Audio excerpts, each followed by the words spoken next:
안녕하십니까. 맥체인 성경 읽기 사무엘상 12장, 로마서 10장, 예레미야 49장, 시편 26편, 27편. 첫 번째, 사무엘상 12장, 왕정 시작 앞에서 선포된 하나님 나라의 기준. 본문 이해에 도움이 되는 배경과 맥락을 소개합니다. 사무엘상 12장은 사무엘이 백성 앞에서 마지막 사사로서 고별 설교를 전하는 장면입니다. 이스라엘은 왕을 요구함으로써 실상은 하나님을 거부한 행위를 저질렀지만 사무엘은 여전히 하나님께 돌아오면 은혜가 있을 것이라 선포합니다. 너희가 만일 여호와를 경외하여 그를 섬기며 너희를 다스리는 왕이 너희의 하나님 여호와를 따르면 좋겠지만 이라는 조건절의 표현은 하나님의 주권이 여전히 유효함을 보여줍니다. 하나님은 백성의 불순종에 대해 오늘은 밀베는 때가 아니냐, 내가 여호와께 아뢰리니 여호와께서 우레와 비를 보내사라고 경고의 징조를 보이시고 백성은 큰 두려움으로 회개합니다. 이 장은 하나님의 통치와 백성의 순종 사이에 존재하는 언약적 원리를 강조하며 인간 통치 구조 안에서도 하나님의 주권이 변하지 않음을 선포합니다.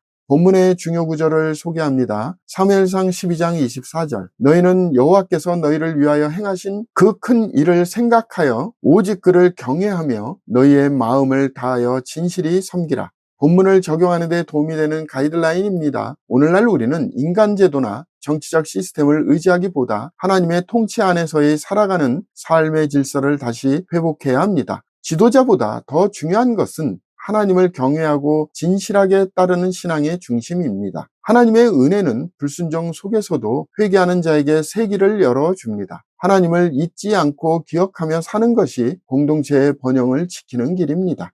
두 번째, 로마서 10장. 구원의 길은 누구에게나 열려 있다. 본문 이해에 도움이 되는 배경과 맥락을 소개합니다. 로마서 10장은 유대인의 불신앙과 이방인의 구원 가능성을 명확히 드러내며 복음 전도의 필연성과 보편성을 강조합니다. 바울은 유대인들이 하나님께 열심히 있으나 올바른 지식을 따른 것이 아니고 율법의 의에 머물렀다고 지적하며 그리스도는 모든 믿는 자에게 의를 이루기 위하여 율법의 마침이 되시니라고 선언합니다. 그리고 누구든지 주의 이름을 부르는 자는 구원을 받으리라는 말씀은 인종, 배경, 율법 여부와 상관없이 오직 믿음으로 구원이 주어진다는 복음의 핵심을 전합니다. 믿음은 들음에서 나며 들음은 그리스도의 말씀으로 말미암았느니라는 바울의 고백은 선교적 명령의 근거가 됩니다.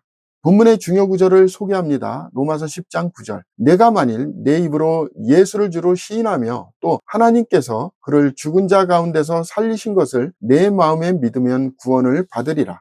본문을 적용하는 데 도움이 되는 가이드라인입니다. 오늘날 우리는 복음이 모든 사람에게 열려 있다는 사실을 믿고 담대하게 전해야 합니다. 구원은 복잡한 조건이 아니라 예수 그리스도를 믿고 시인하는 단순하면서도 전인격적인 결단을 요구합니다. 모든 차별과 경계를 넘어 복음은 온 세상을 향해 열려 있습니다. 우리의 사명은 이 구원의 소식을 전하는 일에 순종하는 것입니다. 세 번째, 예레미야 49장. 열방을 향한 하나님의 심판과 경고. 본문 이해에 도움이 되는 배경과 맥락을 소개합니다. 예레미야 49장은 이스라엘 주변 여러 민족, 암몬, 에돔, 다메섹, 게달, 하솔, 엘람에 대한 하나님의 심판 예언으로 구성되어 있습니다. 암몬 자손에 대해서는 말감과 그 제사장들과 그 고관들이 다 사로잡혀 가리로다. 에돔에 대해서는 그 지혜로운 자가 어찌 멸망하였느냐며 조롱과 멸망을 선포하며 다메섹은 해산하는 여인같이 고통과 슬픔이 그를 사로잡았도다 라며 도시적 강성도 무너짐을 경고합니다. 이방민족의 심판 선언은 단지 정치적 예언이 아니라 하나님이 이스라엘만이 아닌 모든 민족의 주권자이심을 밝히는 구속사적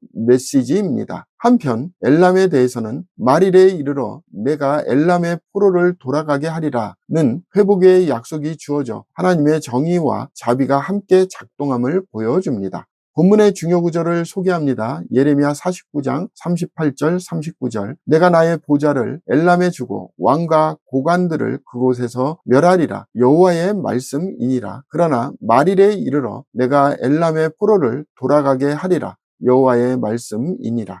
본문을 적용하는 데 도움이 되는 가이드라인입니다. 오늘날 우리는 하나님의 주권이 이스라엘만이 아니라 모든 민족, 모든 나라 위에 있음을 인식해야 합니다. 강한 자도 교만한 자도 하나님의 심판 앞에서는 피할 수 없으며 진정한 능력은 하나님을 경외하는 데서 나옵니다. 동시에 하나님은 회복의 문도 여시는 분이십니다. 하나님의 정의와 자비는 동시에 역사하며 이는 우리가 가진 신앙의 균형이 되어야 합니다.